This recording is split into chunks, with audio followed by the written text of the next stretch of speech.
Welcome, fellow adventurers, to a spine-tingling journey through the misty moors and ancient estates of England. Today, we embark on a quest to uncover the chilling tales and ghostly legends that shroud some of the most haunted houses and places in this historic land. From the eerie corridors of centuries-old manors to the shadowy depths of forgotten crypts, England is home to a wealth of paranormal activity and ghostly sightings that have intrigued and terrified locals and visitors alike for generations.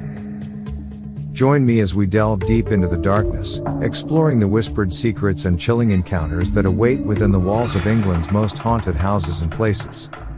But beware, for the spirits that dwell within may not take kindly to our intrusion. So gather your courage, steel your nerves, and prepare to journey into the unknown as we uncover the mysteries of the most haunted houses and places in England, and this is an adventure you won't soon forget.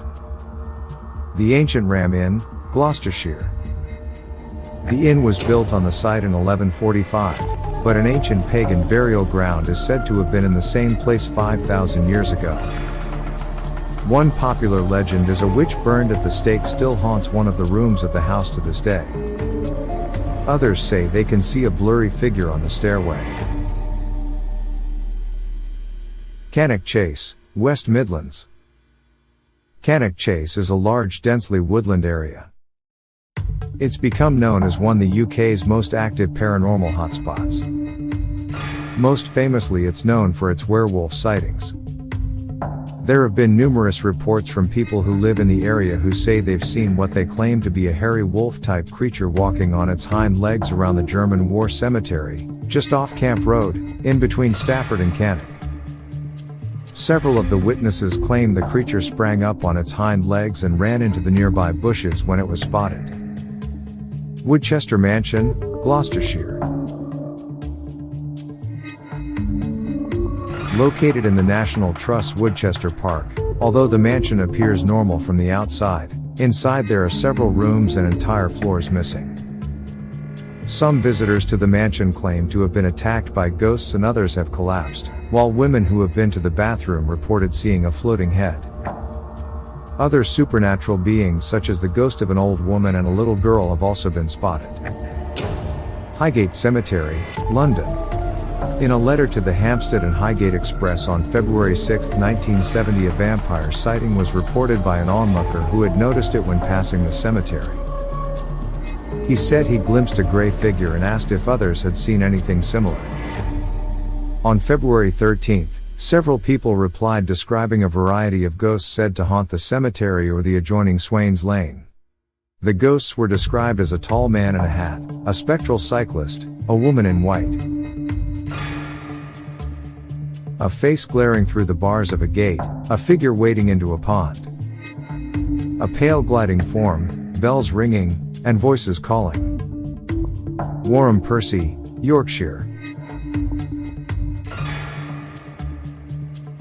The fear of vampires was a real concern once upon a time.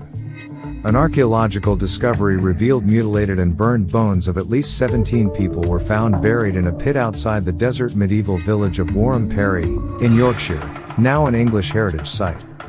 It's thought the mutilations were carried out on the bodies after their death, out of fear that the dead might rise and walk among the living. Barmston Drain, Hull.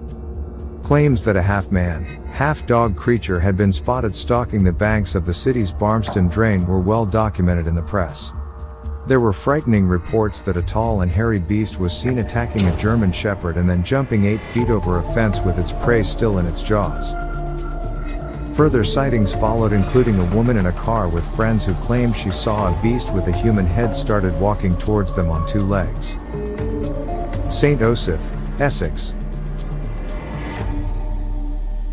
The cage, in St. Osyth, was used as a prison to hold people accused of witchcraft in the 16th century. The prison is well known for the imprisonment of Ursula Kemp and other women who were accused of witchcraft and hung in 1582. Ursula Kemp was hanged in Chelmsford. In 1921, the skeletons of 2 women were found in a St. Osyth garden by Mr. Charles Brooker, one of which was believed to be that of Kemp.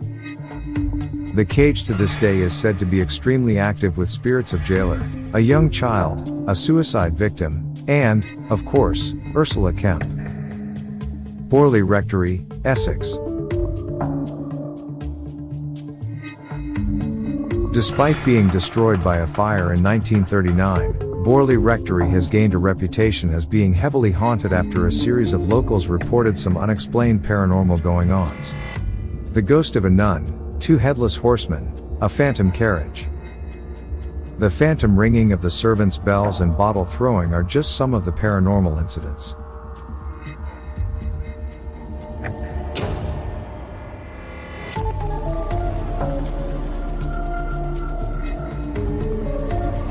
It is now known as the most haunted house in England.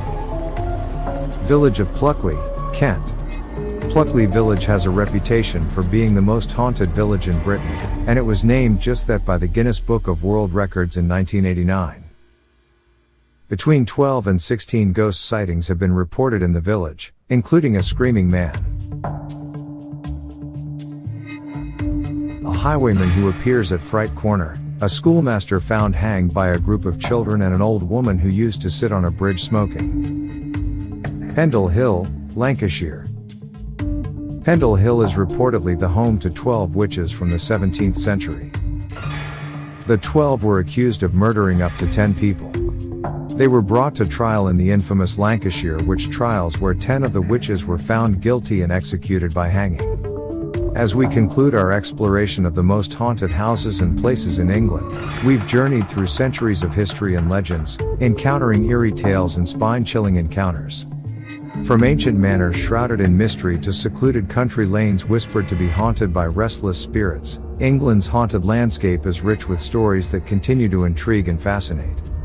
But as the darkness of night descends and the echoes of ghostly whispers fade into the shadows, remember that these tales are not merely figments of imagination.